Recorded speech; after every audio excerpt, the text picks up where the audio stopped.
Бер татар гимназиясы да булмаган Менделеев шәһәрендә яшәүче милләттәшләребез өчен сөенечле хәбәр. Бүген биредә мирас дип аталган яңа уку йорты ачылды. Ул гимназия статусы алган. Монда күп фәннәрне туган телдә укытачаклар, милли тәрбия бирү, гырыф-гадәт һәм йолаларны саклап калу буенча да эшлиләр. Яңа белем йорты элеккеге 7нче мәктәп бинасында урын алган. Ул Рөстәм Миннеханов ярдәме белән капиталь төзекләндерелә дә. Бинада узган гасырның 80нче еллары ахырында татар гимназиясе ачылган була, тик 30 ел тирәсе генә эшләп калган. Кадерле мирас булып әйләнеп кайткан гимназияне бүген дәүләт советы рәисе урынбасары Марат Әхмәтов карады. Менделеевскидан Илдар Софиуллин. Безгә татар гимназиясын ачуга сезгә бик зур рәхмәт. Мирас гимназиясында укучы егет-кызлар милли киемнәр кигән, йөзләре көләч, кулларында татлы ризыгыбыз чәкчәк, кунакчыллык мәдәни мирасыбызның бурынгыдан килгән бер чагылыш ул.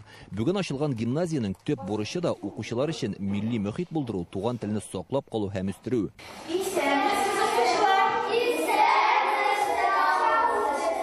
40 еллык мөгаллимлек тәҗрибәсе булган Гөлсинә Әминова яңа гимназиядә тәүге мәртәбә 1нче сыйныф укучыларына татар тел дәресен үткәрә. Темасы милли киемнәр. Монда татар, рус, мари, удмурт балалары белем ала. Татар теле атнага 5 сәгать укытыла. Бу яңа бинага килгәндә 1 сентябрьгә караганда дагын көчлерәк тойгылар белән шатланып сөенеп кирдек. Бигрәк тә әтиәниләр, балалар бик сөенделәр.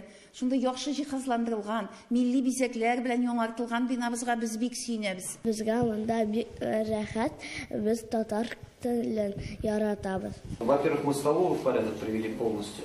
Проблема была. Во-вторых, медкабинета не было, появился по нормативам. И третье, актового зала не было, мы его сделали. Марат Әхмәтов сыйныфларны карап чыкты, укыту алымнары белән кызыксынды. Бинаның матур булуы белән бергә белем бирү дәрәҗәсе дә сыйфатлы булырга тиеш ди ул. Районда да, шәһәрдә дә яши торган халыкның яртысы татарлар һәм татар гаиләләре арасында шундый ихтыяҗ бар иде. Алар ул мәктәпне инде төзекләндерү чорында ук бик үзләренә юл картасы әзерләп, чаралар программасы һәм аның чыннан да эштәлеген милли мөхит белән тутыру мәсьәләсендә бик тырыштылар. Һәм бүген ул мәктәпне матур гына үзенең эшен башлап җибәрде. Дөрес, Менделеевскида моңарчы бер дә татарча укытмаганнар дип әйтеп булмый. 1987 елда шәһәрдә татар гимназиясе ачылган.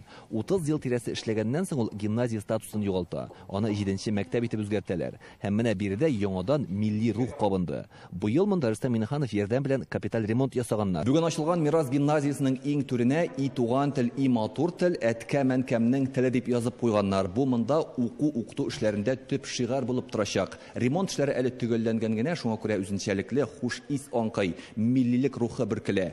Яшь буынга туган телебезне һәм ата-бабаларыбыздан калган гырыф-гадәтләребезне җиткерү өчен бар нәрсәне уйлап төгәллек белән һәм үтә зәвык белән эшләргә тырышканнар.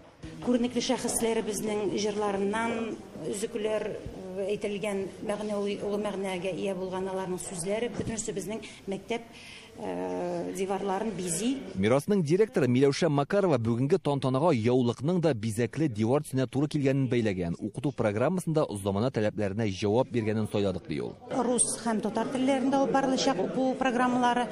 Төп фәннәр инде безнең әлбәттә рус телендә барачак. Математика, рус теле, физика, химия, алар барчасы да рус телендә. Тәрбия татар гырыф-гадәтләрен кайтару өстендә эшләү белән үрелеп бергә барачак. Гимназияда татарча крәш, тегү, чигү, робот техникасы, драма түгәрәкләре эшләй. Ни көнмәскә? Синең нәрсәләрне өйрәндем мин. Менә гимназия укучылары быел ачылган гөмбәз дип аталучы үзәктә иҗади осталыкларын күрсәтә. Монда районның татар теле укытучылары тәҗрибә уртаклашырга җыелган. Яшьләрне менә шундый чараларга җәлеп итеп тә туган тел белән мәдәни мирасны саклау гаять үтемле алым булачак ди мөгаллимнәр. Менделеевскидан Илдар Софиуллин, Данил Филатов, Яңа гасыр каналы.